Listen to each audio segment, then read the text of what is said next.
So you know how to do the recursion with the simple example factorial. So we are making the factorial using the recursion techniques. Now let's have another example.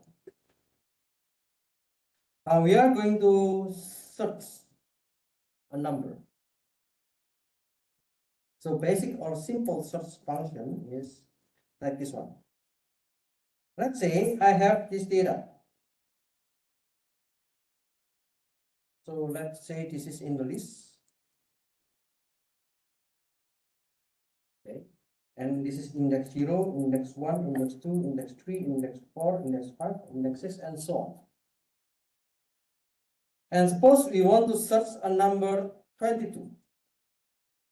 So I want to search where is 22. So the common way to search this is to start from the index 0 and go to the next index consecutively. So we start from index 0. Is it 22? No. And then we go to the next index. Is it 22? No. We go to the next index. Is it 22? No. We go to the next index. Until we find, okay, this is 22. Yes, it is correct. So we will return back the number. Maybe we need to return the index. To find 22, we need 10 operations. Why 10? Because we will start from the index 0. So 1 operation. If we go to the next, so it is 2 operations. If we go to the next, it is 3 operations. 4, 5, 6, 7, 8, 9, 10. And then we find this. So at least we need 10 operations to find the number 22. Because this is the simple search function. You can use this way to do the finding. Now there will be another kind of search, we call it the binary search. The binary search, I give 2 ways here. The first way is the binary search with loop, and the other way is the binary search with recursion. So the task now is to search for an integer, which is the target, in an order list. So I have a function binary search, and then I have list, and then I will have item. Maybe for the easy understanding, I will make this first.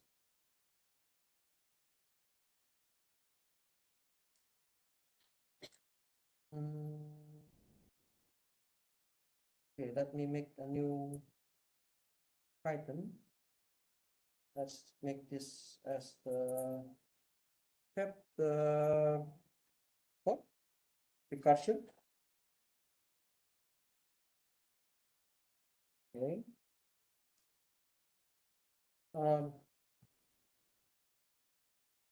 Yeah, if you see this red color, usually it is an error. Okay. So you need to figure out what is this error. Yeah, I think this is the indentation error. Okay.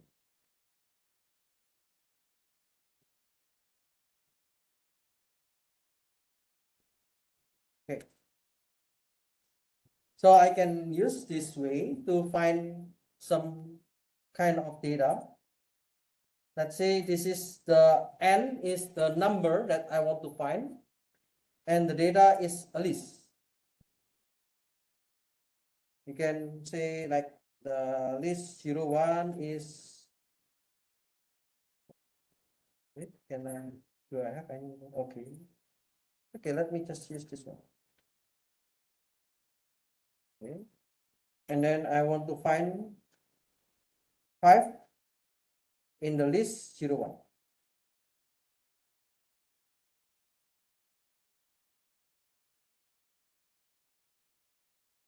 So what can I say about this is we have the list 1, 2, 1, 3, 5, 7, 9, and then I want to find where is 5. When I can get 5, when I equals to n. So when I equals to 5, it will show 5. Okay. So that's the very simple search. But I can use the binary search. What is the meaning by binary search? We have this function.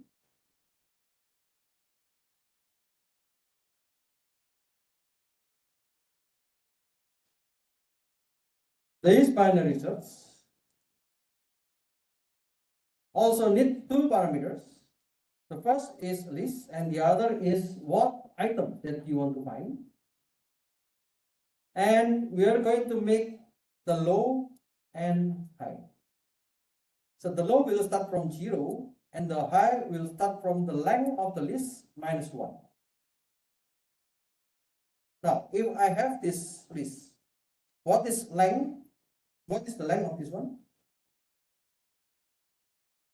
If I count length, my list, what is the answer?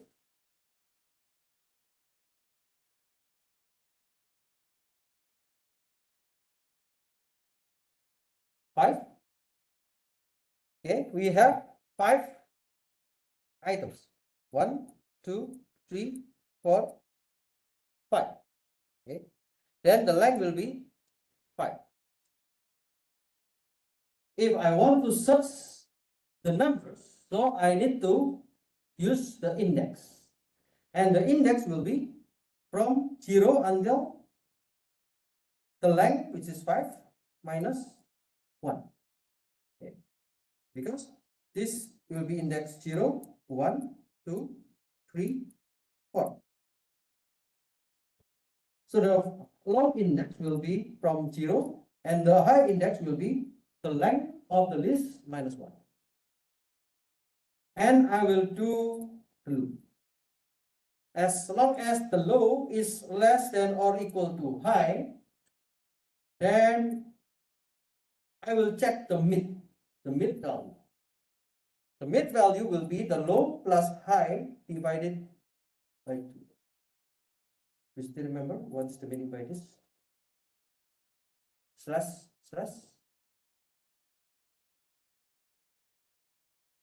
It is the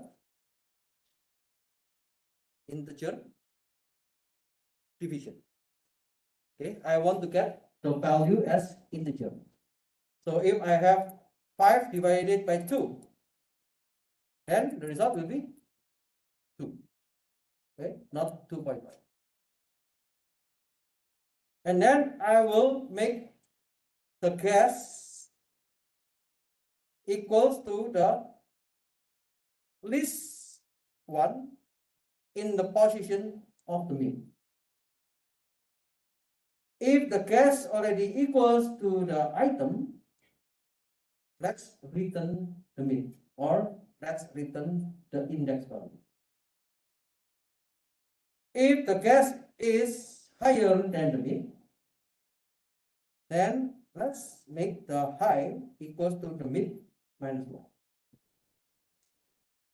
If it is not, then let's make the low as the mid plus 1. Otherwise, return none. If return none means I cannot find the number.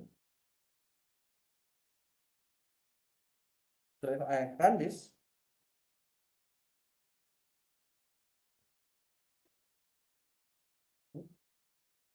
it's none.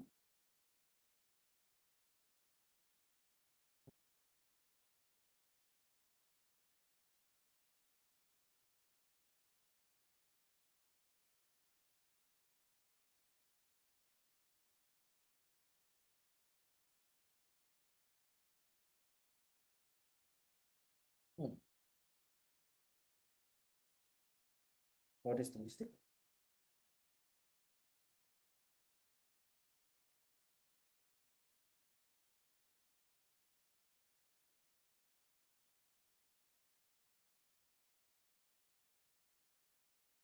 Let me check together. So if we use the recursion, did I give to you the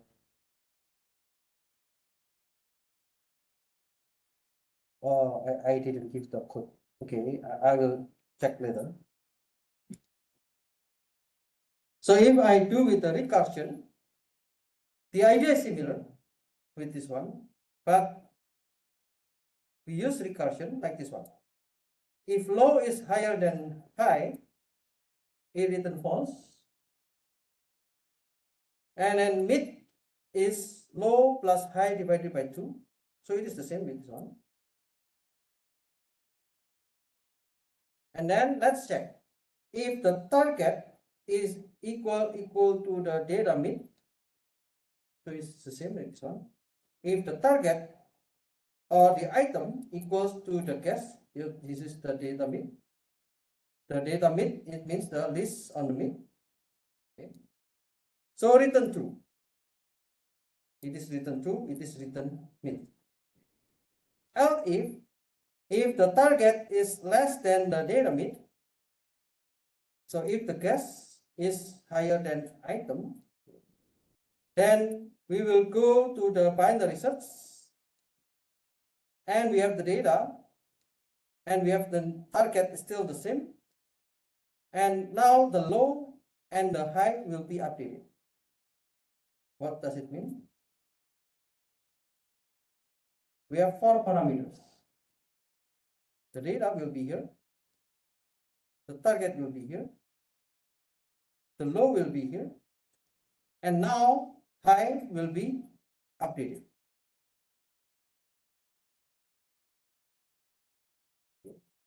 High will be updated. If this one is not correct, so we will have another binary search. So this binary search, it means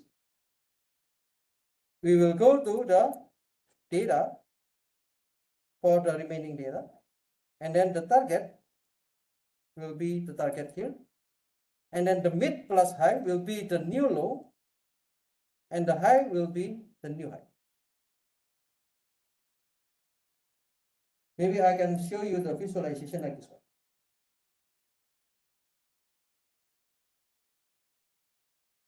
So we consider like 3 cases. If the target equals to the data mid, then we have found the target. If the target is less than the data mid, then we recur on the first half of the sequence. If the target is higher than the data mid, then we recur on the second half of the sequence.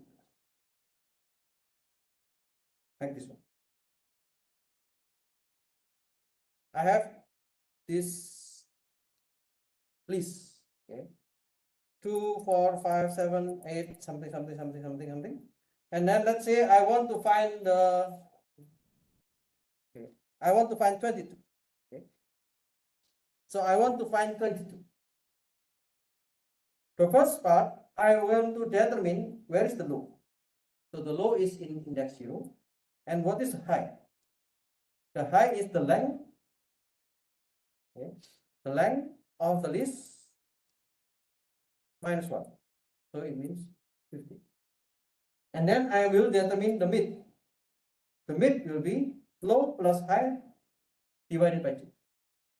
So the mid will be in the index 7.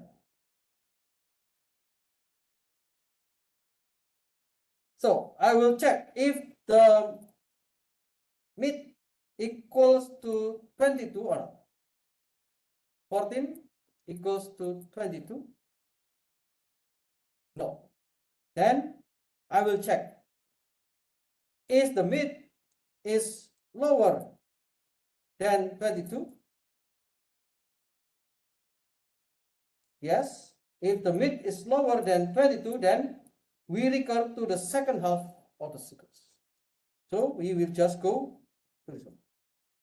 So I know that the number will be the higher than 14. So in this case, first, before we do the searching, we need to sort the data. First, we need to sort the data before we do the searching. If you don't sort this, then you cannot do the binary search. If we do the sorting, we make sure that 22 is higher than 14. Then we will go to the second half. What is the second half? Then we do not need to check this one. So what we will check is the next row and then the new mid. The next row will be this index plus 1, which is this position, and then the mid will be the low plus high divided by 2. So we will get this position. Now we will check 25. What is 25? So the target is 22. 22 equals to 25? No. Because 22 is not equal to 25, then we need to determine whether 22 is less than 25 or 22 is higher than 25. 22 is less than 25? Yes. Then we recur on the first half of the sequence. The first half of the sequence means we need to check this part.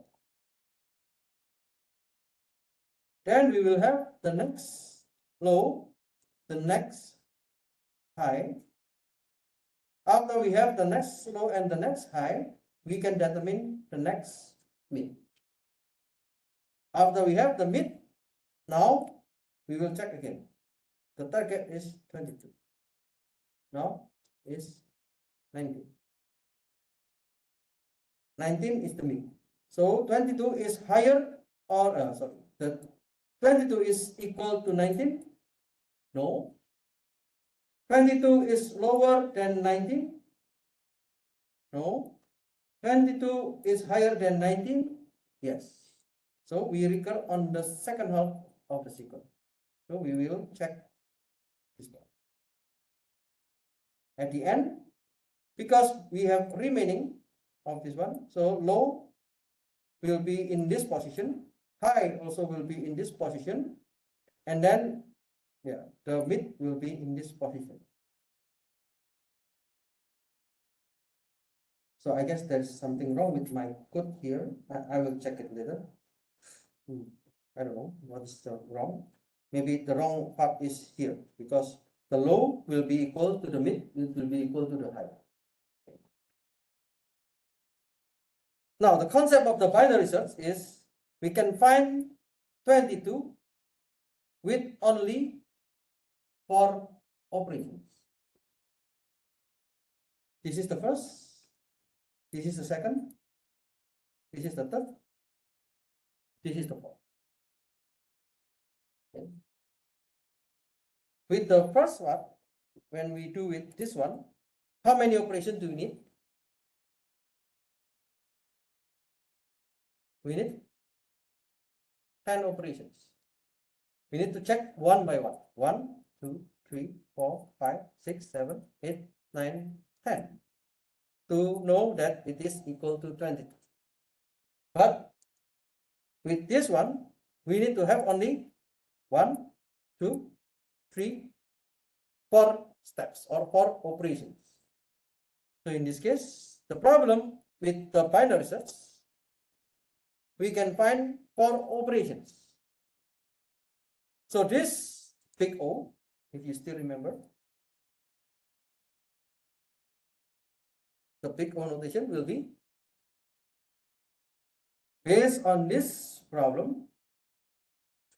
We have 16 data from 0 until index 15. We have 16 data, and this is log n. If you understand the log 2,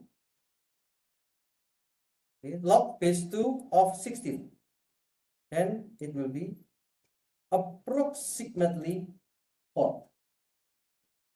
Approximately, it means it can be nearby 4, because yeah, now you can see exactly 4, but maybe it can be like 5, or it can be faster, maybe about 3.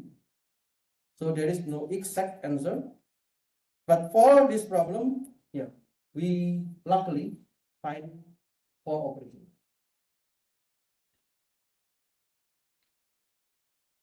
Now you can see that with this binary search, okay, with the recursion, or yeah, with loop function, I will fix this one later.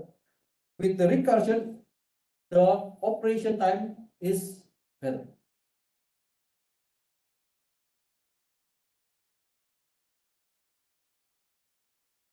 So in the binary search, it runs in log n time. The remaining portion of the list is of size high minus low plus 1. So it will be always like this one, high minus low plus 1. So after one comparison, this becomes the following. So after one operation, the mid minus 1 minus low plus 1, it means we will check the lower of low plus high divided by 2. And when we have this value minus by low, it will be always less than the high minus low plus 1 divided by 2. On the other pair, we can have also like this one, high minus mid plus 1 minus 1. So it means this is a high minus low plus high divided by 2. This is always less than or equal to the high minus low plus 1 divided by 2. This one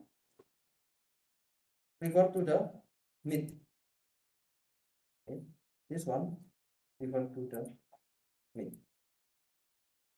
So whenever we have the list like this one, we can go to the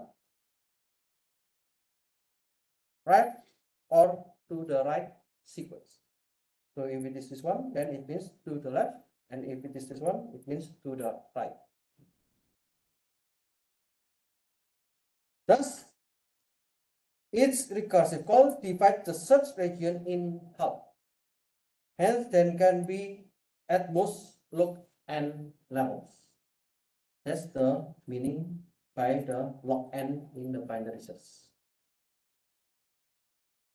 With the simple search, we will run on time. So it goes to every element until n elements. So the process executes at least worst case n time. So if the data that we are searching on is at the end of this list, then of course it will be n time. That's why the worst case will be ON.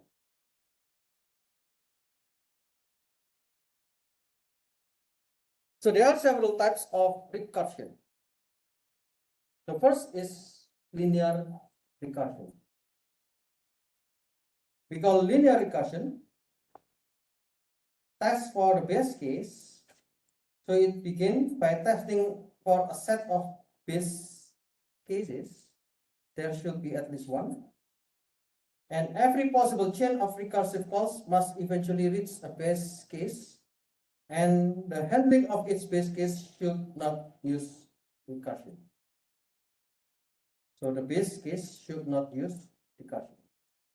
But the recur once, it performs a single recursive call. Okay, so I will explain what is the single recursive call. And this step may have a test that decides which of the several possible recursive calls to make. But it should ultimately make just one of these calls. And it defines its possible recursive calls so that it makes progress toward a base case.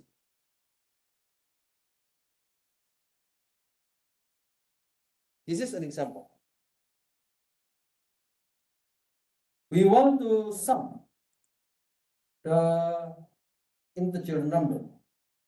Let's say I have the linear sum, and then I have two parameters, a and n. The input will be an integer array a and integer n equals to 1, such that a has n elements. So I want to sum the first n integers in A.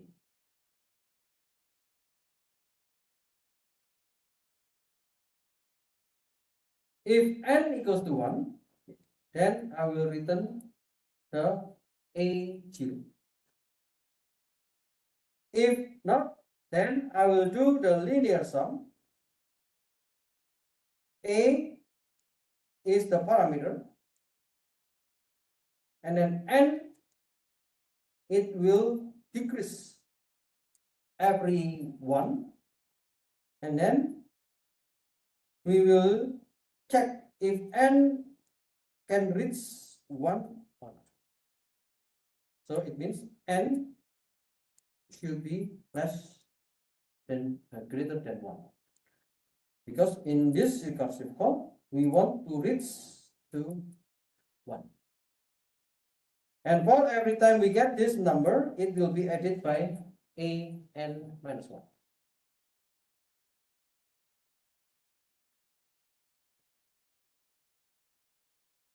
So this one is the example of the recursion trace. If I call the linear sum a comma 5, so now I am in the position of 5 of the a. A is any array, maybe list. And then if I do this one, I will check n equals to 1.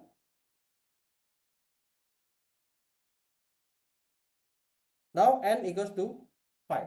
Then it is not 1. Because it is not 1, then we will do the linear sum a comma n minus 1. It means it will be the linear sum a comma n minus 1, it will be 4. And I will add with the n minus 1. So it will be added with the a index 4. So I will do the a comma 4 with this one. Now I will check n equals to 1. Because n is not 1, then again we will do the recursion.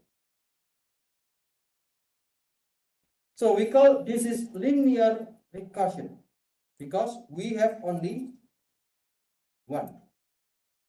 We have only one call for the function.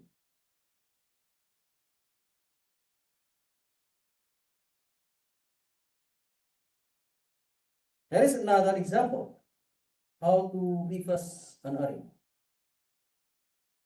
Reverse an array means we want to swap. So let's say I have 1, 4, 5, 6, 7, like this one. So I want to swap the location.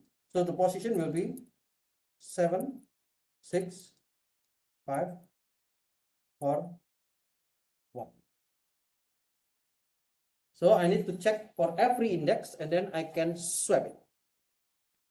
So the input, okay, so here we have the algorithm. We have A is an array, and then I is the index I, and J is the index J. And the output is the reversal of the elements in A starting at index I and ending at index J. So every I, we have the I, if it is starting, this I is the starting index, and J is the ending index. So if I is less than J, then swap I and J. After I swap it, let's do the next. Reverse array, the A means the array that we want to use, and then I plus 1 means the variable for the next I, and j minus 1 is the variable for next j. Means if I equals to I plus 1, it will be the next element. If j is minus 1, it will be the previous element. So we will swap again. So we will swap. After we swap the last element, we swap this one. And then again, I will be added by 1 and j will be minus by 1. I will be added by 1 and j will be minus by 1. If I have the same number like this one, it means I is not less than j. So we stop. Then it will be done. This is also another linear recursion because we have only one call function.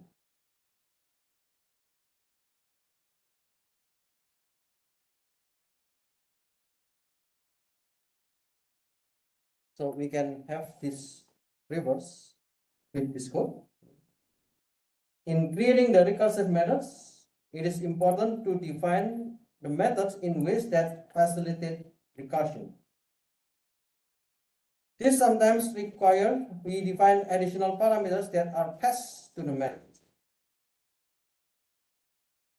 So, for example, usually we have only one parameter like a, or maybe we have two parameters, a comma item or a comma target.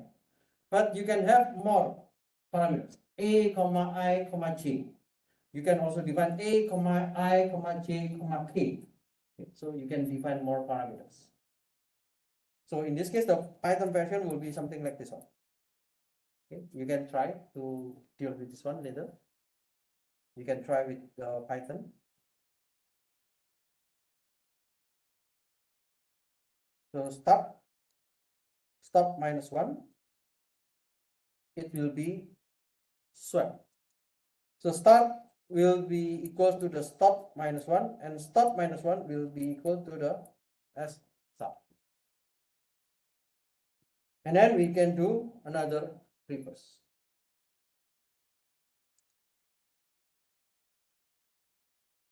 Computing powers.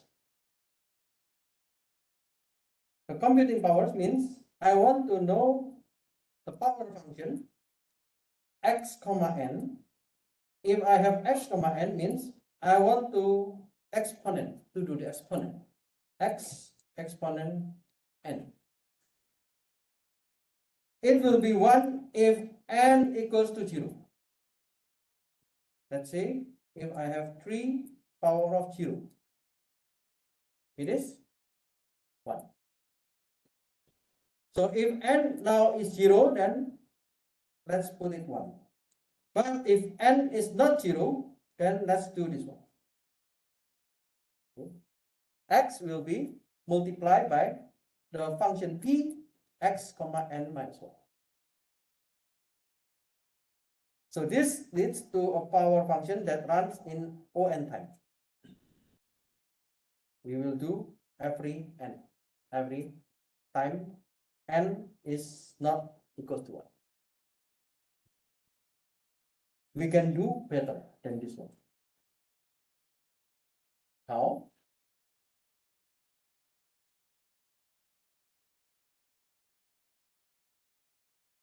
We can do halving.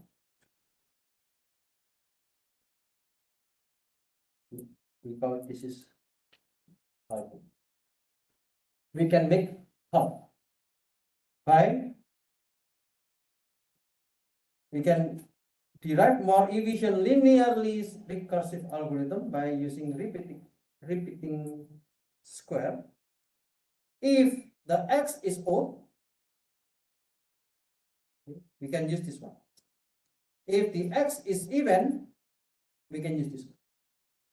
And the halving is here. We just divide by 2. For example, this one. If it is 2 power of 4, if it is 2 power of 4, then we can do halving of this 4. It will be equal to 2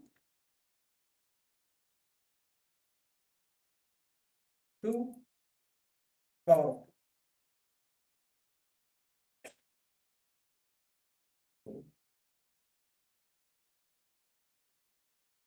So you can follow like this. 2, it is divided by 2 and multiplied by 2. So we can have 2 power of 4 divided by 2. It will be power of 2. So we will get 2 power of 2, power of 2. And then the result is 16. And you can see that this process will be more efficient. So you don't need to do n times. You don't need to do from 4, 3, 2, 1. So this will take you 4 operations. But for this one, it will take you only 2 operations. So we can have half. What about if it is odd numbers? If it is odd number, then we can just put 1 plus. So 1 plus 4 divided by 2. So it means 2 power of 1. What is 2 power of 1? It is just 2. And then we have 2 power of 4 divided by 2. Then 2 multiplied by 2 power of 2 power of 2. So we have 2 multiplied by 4 power of 2. So the operation here, if you start from 5, 4, 3, 2, 1, it will be n time. But if you use this one, this will be half, about 3 times. Okay. And also when we have 2 power of 6 and 2 power of 7.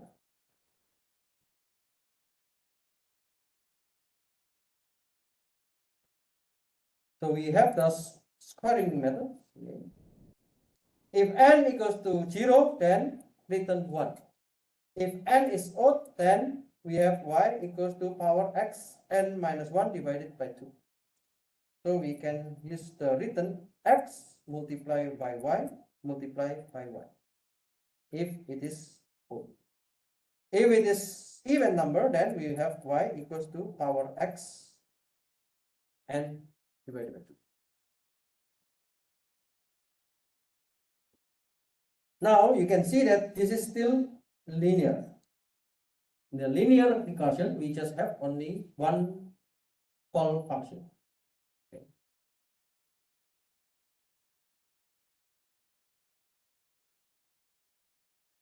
So each time we make a recursive call, we halve the value of n. Okay. So we halve the value of n, we halve the value of n. Because we halve the value of n, then it makes halving. So the halving here, we can just refer to the log n.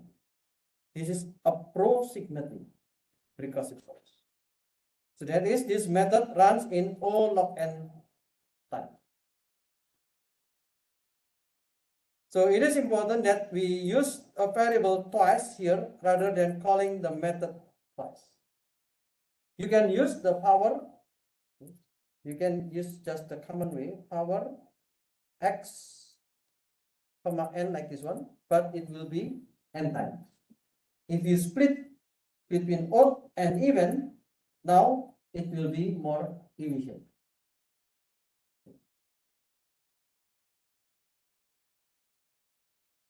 So there are other kind of variants of the recursion. We can have tail recursion. we can have binary recursion, and there might be another recursion, multiple recursion. So I will explain the tail recursion and the binary recursion. For the multiple recursion, I will just skip it.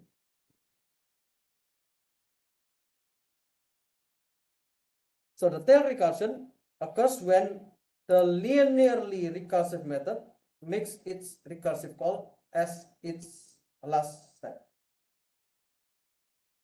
So the meaning by this one is the linear recursion, the linear recursion. Let's get back to the linear recursion.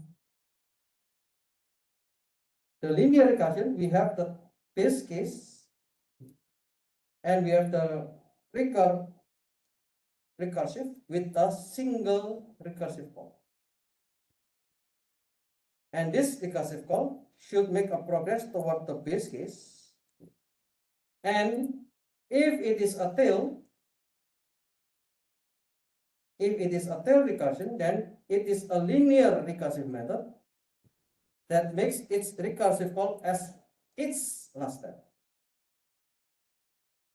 So let's say this one. The reversal method is an example. Actually, we can use this as a non-recursive methods like this one. But what you already saw in this tail recursion,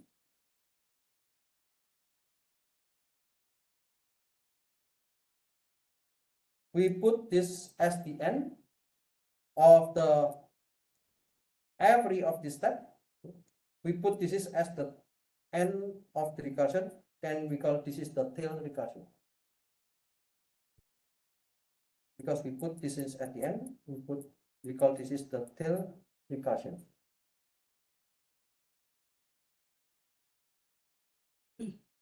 And if we look at the loop, just a loop like this, actually we can do it. So without the recursion, we can do input, output, while I less than j, swap. Okay. The swap, what we learn about the swap is the s stop, comma s stop minus 1, it will be equals to s stop minus 1 and s stop.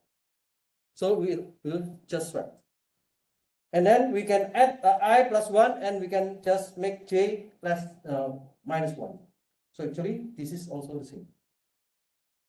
So usually the tail recursion, we can convert it to the loop easily without defining anything else.